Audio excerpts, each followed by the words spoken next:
Even though there currently isn't a cure for cystic fibrosis, there may finally be hope on the horizon for the more than 70,000 people around the world who are living with this debilitating disease, thanks to the emergence of several new players in the therapeutic playing field.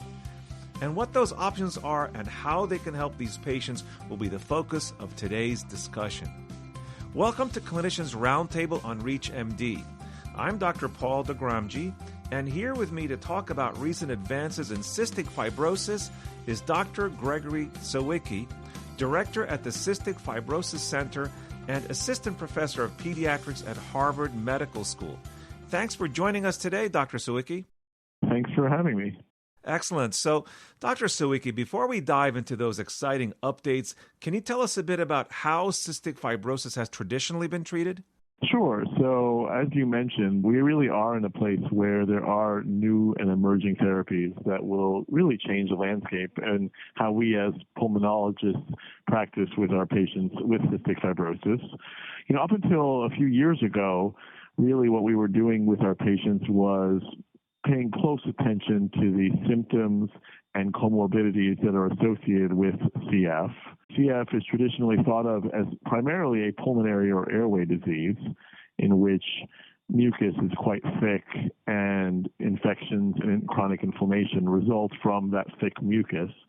And so many of our therapies prior to some of these newer therapies that we'll talk about were focused on thinning out mucus, improving airway clearance, hydrating airways. These are therapies such as Dornase alpha, a typical mucolytic, bronchodilators, inhaled antibiotics, and oral antibiotics.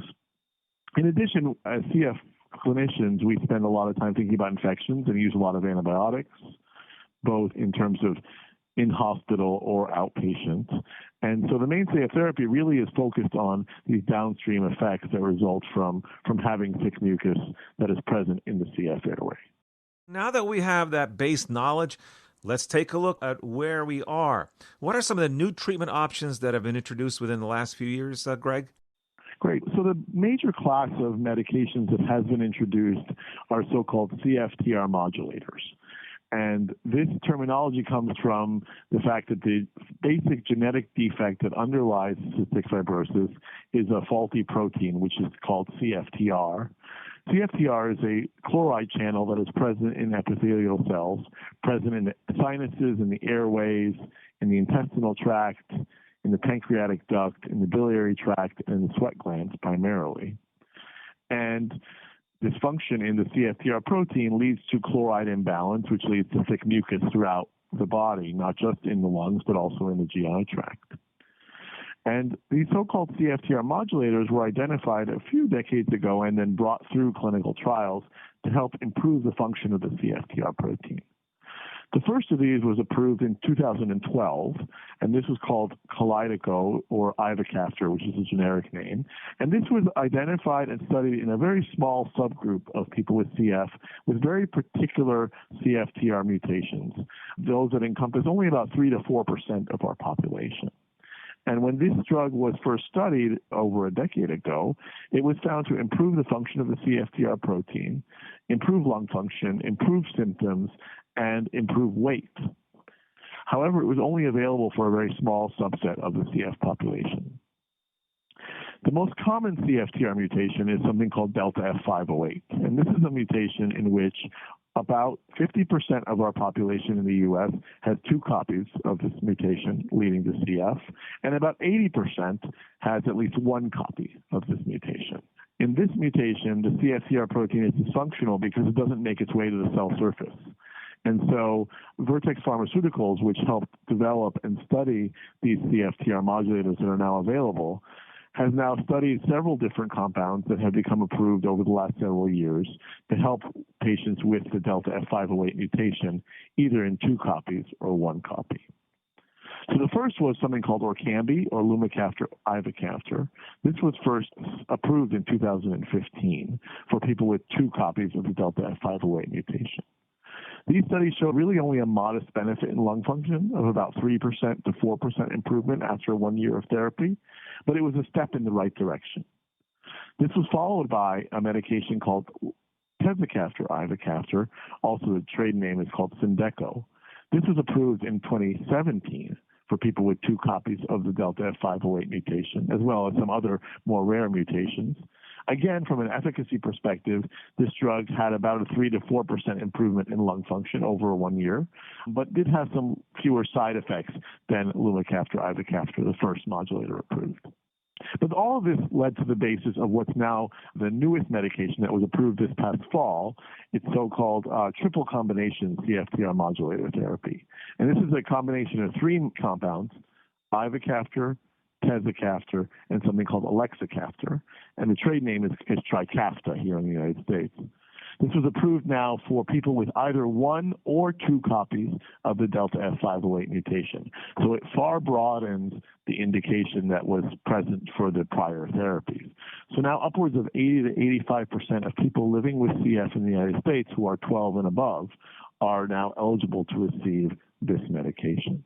So if we look at this triple drug combination medication specifically, Dr. Sawicki, what can you tell us about the role of CFTR genes in cystic fibrosis and how this recently approved treatment option aims to address that? So again, these medications, these CFTR modulators, and particularly this triple combination CFTR modulator, function at the level of the protein that is really made dysfunctional by particular genetic mutations. And as I was mentioning, the particular mutation that Trikafta is focused on is this Delta F508. It's a protein folding or trafficking problem. And so in vitro, prior to being studied in clinical trials, this drug was shown to improve the trafficking of the CFTR protein and also the stability of the CFTR protein at the cell surface. When brought into clinical trials, what it did actually show is that not only did you have an improvement in CFTR function as measured by a sweat test, and the sweat chloride level is a great biomarker and proxy for CFTR protein function. It also showed significant improvement in lung function with an FEV1 improvement of over 12 to 13%, even after 2 weeks of therapy compared to a placebo group. And also showed an improvement in weight, an improvement in quality of life scores, and a reduction in hospitalizations and a reduction in what we call CF pulmonary exacerbations. So across the board in these studies looking at the triple combination therapy, we saw very impressive outcomes in terms of short-term pulmonary and non-pulmonary results. So for those just tuning in, this is Clinicians Roundtable on ReachMD. I'm Dr. Paul Dogramji, and today I'm speaking with Dr. Gregory Sawicki about recent advances in cystic fibrosis.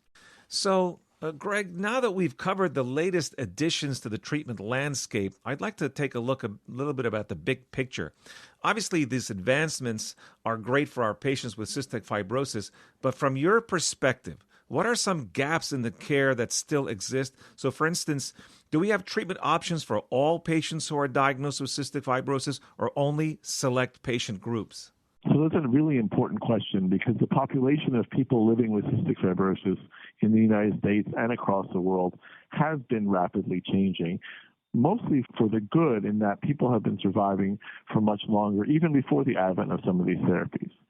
So in about 2015 in the United States, that was the first year in which there were more adults living with CF in the U.S. compared to children. And so prior to that, CF really was considered a pediatric disease, and there was significant limitation in life with average mortality occurring in the late 20s, early 30s, extending up to near 40 at this point. With the growth of the adult population, this leads to challenges not just around therapeutics, but about where patients with CF get their care at adult hospitals, with adult pulmonologists, with internal medicine or family medicine physicians who are familiar with adult issues related to health care. It also means that patients and people who treat patients with CF need to think about other comorbidities, such as CF-related diabetes, which occurs at a higher incidence in older adults with CF. There has been some more recent concern around different infections that can be emerging in people with CF. And in fact, as adults are living longer with CF, we even are starting to think about routine screening for malignancies such as colon cancer that is now recommended for people with CF 40 and above. And as you mentioned, we also have to think about appropriate treatments based on genotype, based on symptoms. And even though these new drugs are available for a larger group of people with CF, there will still be a population of people with CF who are either unable to receive these drugs because they do not have the common mutations. And in particular, there is a group of patients that are known to have what are called stop mutations. And about 10% of the population has these particular mutations. But also it could be people with other comorbidities or drug-drug interactions because of other medications they're taking that they may not be eligible for some of these meds. In addition, as a pediatrician, I think a lot about sort of early intervention. And ideally, getting these kind of CFTR modulator drugs to younger kids is a goal that we all have in the CF clinician community. The idea being that if we could identify and treat patients with these drugs when they're even infants, that we could prevent some of the later complications or, in fact, ensure a normal life expectancy without a lot of the comorbidities that we currently are treating. And so right now, these drugs are really only available for adolescents and adults with CF. And we are hoping that through clinical trials and work over the next couple of years, that the availability of these drugs will go down in age such that we can be treating younger kids and, in fact, newborns when they're first diagnosed. So based on those gaps, what would you like physicians to know so that they can better inform and care for their patients with cystic fibrosis? So I think there's a couple of really important things, particularly for physicians out in the field in primary care, family medicine, internal medicine, and pediatrics who do care for perhaps a smaller number of people with cystic fibrosis. The first is that it is recommended that all people with cystic fibrosis, regardless of their mutation and regardless of the severity of their illness, be followed at a CF care center. The CF Foundation nationally accredits centers, and there are over 130 different centers throughout the United States that do provide comprehensive multidisciplinary care for patients. That doesn't obviate the need for primary care and routine care. In pediatrics, it's important that patients with CF get routine immunizations. It's important for patients with CF to get annual influenza vaccinations. It's important for us to pay attention to the mental health comorbidities and the behavioral comorbidities that can come with living with a chronic disease. As patients transition from pediatric age to adult age, we think a lot about other things that can happen for young adults with a chronic disease, whether it be around mental health, challenges around taking their medications on a regular basis, moving out of the house and having their own health insurance as opposed to be relying on their parents.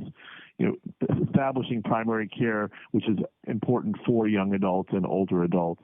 And again, as I said, as patients get older, not forgetting that they also need to have the routine screening that other adolescents, young adults, and adults will need to have in terms of other types of their health.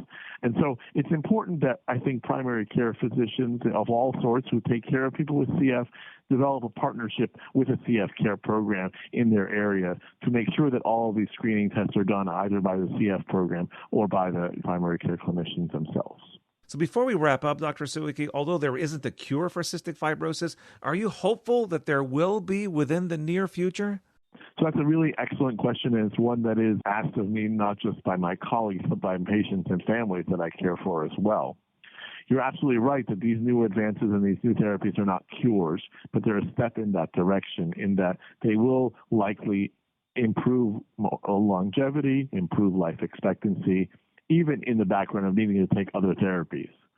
That said, there are a lot of ongoing efforts to think about the cure, and that cure would be essentially correcting the dysfunctional gene. And so even though we're still years away from gene therapy in cystic fibrosis, there are efforts underway to try to really understand whether that is possible. And I have to tell you that as a clinician who has now been taking care of people with CF for over 10 years, my conversations with families when a baby is first diagnosed with CF has definitely changed from one of we need to be quite concerned about monitoring for complications, and we need to make sure that we are maintaining really good attention to nutrition, respiratory health, chronic therapies, et cetera, to one of we need to do all of that, but we're doing it in the background of real hope that your child will grow up to have a full and successful and normal lifespan. And I think that even without a cure, we are moving in that direction. And I think within the next 5 to 10 years, the science behind understanding cystic fibrosis and particularly correcting the gene completely will rapidly advance, just as we've had these rapid advances that we've already discussed today.